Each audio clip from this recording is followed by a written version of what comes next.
Bonjour à tous, c'est Pauline Rouillet et vous êtes bien sur la chaîne de l'effet domino. Et aujourd'hui, je retrouve Yann Arthus Bertrand à la Fondation Good Planet pour nous parler de la nouvelle exposition Vivant consacrée à la biodiversité qui nous entoure en France. Mais avant de commencer, si vous êtes nouveau sur la chaîne, merci de vous abonner et pour ceux qui le sont déjà, merci pour vos likes et vos commentaires. Au programme, une exposition contemporaine poétique, inventive et d'une grande justesse, composée d'œuvres de 13 artistes avec en trame de fond la métaphore de l'oiseau, puisque l'on démarre avec l'envol de majestueux flamants roses, de rapaces et de bien d'autres espèces que l'on peut observer en France. Et bien sûr, un sublime film de 30 minutes réalisé par Yann Arthus Bertrand, une ode à la biodiversité animale et végétale en France. Toutes les musiques sont du compositeur Armand Amar. On est happé par ces images d'une grande qualité, ce film est très émouvant, c'est une ode à l'amour de la nature qui nous entoure. Tout de suite, on va retrouver Yann Arthus Bertrand qui nous donne une solution concrète pour agir maintenant. La biodiversité, c'est quelque chose sur lequel je peux agir assez facilement, beaucoup plus que le changement climatique. Oui. Si je mange bio, par exemple, eh bien, je vais protéger la vie autour de moi, puisqu'aujourd'hui on a perdu 80% des insectes à cause des pesticides. Donc des insectes, on a perdu les oiseaux qui mangeaient les insectes, on a perdu 30 à 40% des passereaux, ce qui est énorme. Et puis il y a une très grosse résilience, c'est-à-dire que si tu prends un endroit et que tu le laisses vivre, très très vite les animaux reviennent. Et ça c'est formidable. Ouais. Et donc je voulais parler de tout ça, quelle est la place de l'animal dans nos vies, l'animal sauvage. Je voulais même, moi, à un moment, je voulais mettre des cerfs dans le Boulogne. Oui, vous m'aviez dit. Je trouve ça génial. Et j'aurais aimé qu'on le fasse. Ça sera peut-être un jour, je suis sûr que ça se fera un jour d'ailleurs. Ouais. Je serai sans doute plus là, mais ça se fera un jour. Peut-être que les animaux reviendront tout seuls. Mais en tout cas, cette exposition est là on prépare un grand film sur France 2 sur la biodiversité. Et on présente à la Fondation un film qu'on a fait avec tous les films que nous envoient les gens, parce que c'est un film qu'on fait avec tous les gens qui filment en France. On a eu presque 200 personnes qui nous ont envoyé des vidéos, parce qu'on ne pouvait pas tout tourner, c'est assez fascinant. Et on va faire un film, je trouve, assez touchant sur ces milliards d'animaux qui vivent autour de nous et qu'on ne voit pas, qu'on ne regarde pas.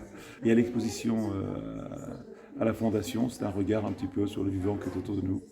Et vous avez sélectionné des artistes, comment vous avez... Alors c'est pas moi qui ai fait ça, c'est l'équipe de la Fondation qui a décidé de faire vraiment une expo beaucoup plus artistique. Et ça m'intéressait de voir un autre regard, moi qui suis dans le factuel, qui aime bien voir un rouge-gorge, un vrai rouge-gorge et non pas un rouge-gorge en papier. En papier, voilà. Mais en même temps, je pense qu'il faut pouvoir parler à tous les publics et c'est bien qu'on ait fait ça, qu'on ait essayé.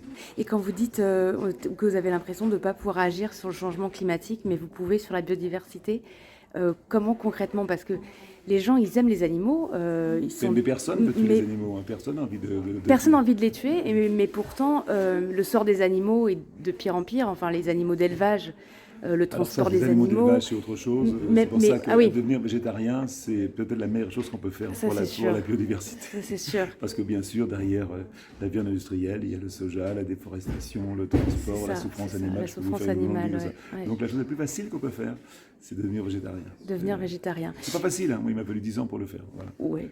Ou végétalien après, encore mieux. Et pour le monde sauvage? Pour le monde sauvage, c'est un peu plus compliqué. Ça dépend où on vit, mais peut-être d'arrêter de chasser si on est chasseur. Et puis,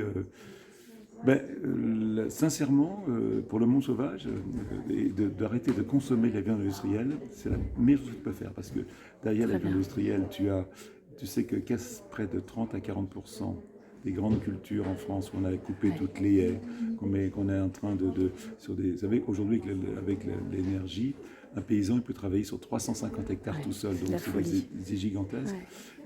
Et beaucoup de ces céréales servent à nourrir les animaux. Oui, donc on est en train de mettre des pesticides, mettre des engrais. Donc c'est le plus facile à faire pour nous, je dis, c'est d'essayer d'arrêter la viande industrielle.